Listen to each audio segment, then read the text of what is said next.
એક સોન પૂરા કરીને ગોમ હતું ને એમાં હાથ ભાઈ હતા ને હાથ ભૈયાની એક બૂન હતો ને બૂનનું નામ સોનભાઈ હતો ને આ તે બધીઓ ભેગી થઈશું ને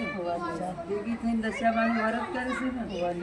સોનભાઈ ભગવાનની ભક્તિ કરે છે ને વાત વાપરવા બેસે છે ને વનેડાની વાત વાપરતો નહીં ને બધીઓ કીધી નણદમાં ભેગો બેહો ને કે તારા વનેડાને હું નહીં માનતી ને એ વનેડિયા ભગવાન તમને હેરાન કરશું ને સોનભાઈ તો માનતો નહીં ને સોનભાઈને તો વનેડાએ વનેડી નાખ્યા છે ને એટલે સવારમાં ઉઠીને આગો પાછો થાય છે પણ વનેડો હક પડવા દેતો નહીં ને એમ કરતો કરતો વનેડિયાને ક્રોધ ચડે છે ને વનેડીઓ રાતી ભમરાનું રૂપ લઈને ઘરમાં જાય છે ને ભાઈ જઈને આટલો રાજાનો કુંવર બની જાય છે ને નકરો ફૂલ પાથરા છે ને ગલાલ વેરે છે ને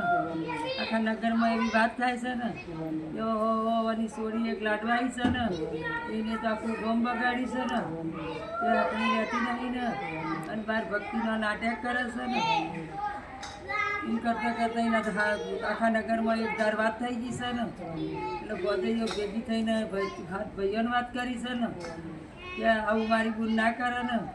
એ હાથ ભાઈ કે કાલે આપણે રાતે પહેરો કરો ને હાથે ભાઈ પહેરો બેઠા છે ને કે ચો થઈને આવે છે એ જોઈએ ને તો નાકા અહીં ભમરાનું રૂપ થઈ મેં બાયણામથી બનેડીઓ ગરી જશે ને મેં જોઈ ત્યાં તો રાજાનો કુંવર દેખાય છે ને રાજાનો કુંવર દેખાય ને એકલો ફૂલ પાથરી ગલાલ વેર્યો છે ને ભાઈ તો કમાડ ભાજીનો છે ને કમાડ ભાજી મય પડ્યા છે ને મય પડ્યા એટલે જઈને જોઈ છે ને કે તું કુળ છું ને કે હું વનેડો છું ને એ વનેડો હોય કેમ આવ્યો છું ને કે મારું વરત કરતી હતી સ્ત્રીઓ બધી ભેગી થઈ કે તારી ગુને મારું અપમાન કરી છે ને કે હું અપમાન કરી છે ને કે દશામાની 10 વાત વાપરી છે મારી વનેડાની વાત નહીં વાપરી ને કે હું વનેડા તારી ગુને વનેડી છે ને તો કે હવે શું કરવાનું ને તો ફરી વાત દશામાનું વ્રત કરજે ને અને છેલ્લે એને કહેજે તે મારો વનેડાની વાત વાપરે ને પાછું વ્રત આવ્યું એટલે પરિવારનું વ્રત કરવા બેઠો છે ને વ્રત કરી વનેડાની વાત વાપરી છે ને પછી ભાઈ ભેગા થઈને વનેડાને પગ ચાલે છે ને કે હવે મારી બુનને કલંક કાઢે એનું શું થાય ને કે તારો કલંક મટાડવો હોય તો ગામમાં એક રાજા છે ને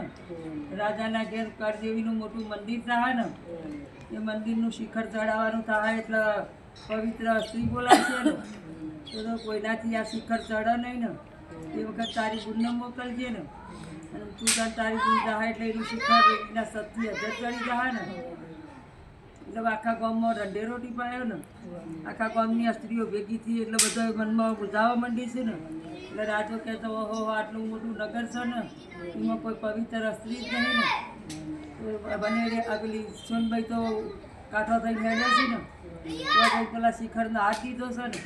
શિખરનો હાથ દીધો એટલે ઉપર શિખર ચડી ગયું છે ને રાજા તો સોનભાઈના પગમાં પડી ગયો છે ને કહેવાની ખોટી વાતો ઉડાડીને સોરી ઉપર કલંક કઢાડ્યો છે ને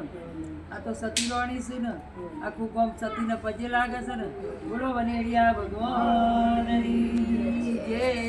મારા પ્રભુની જય દશામાની જય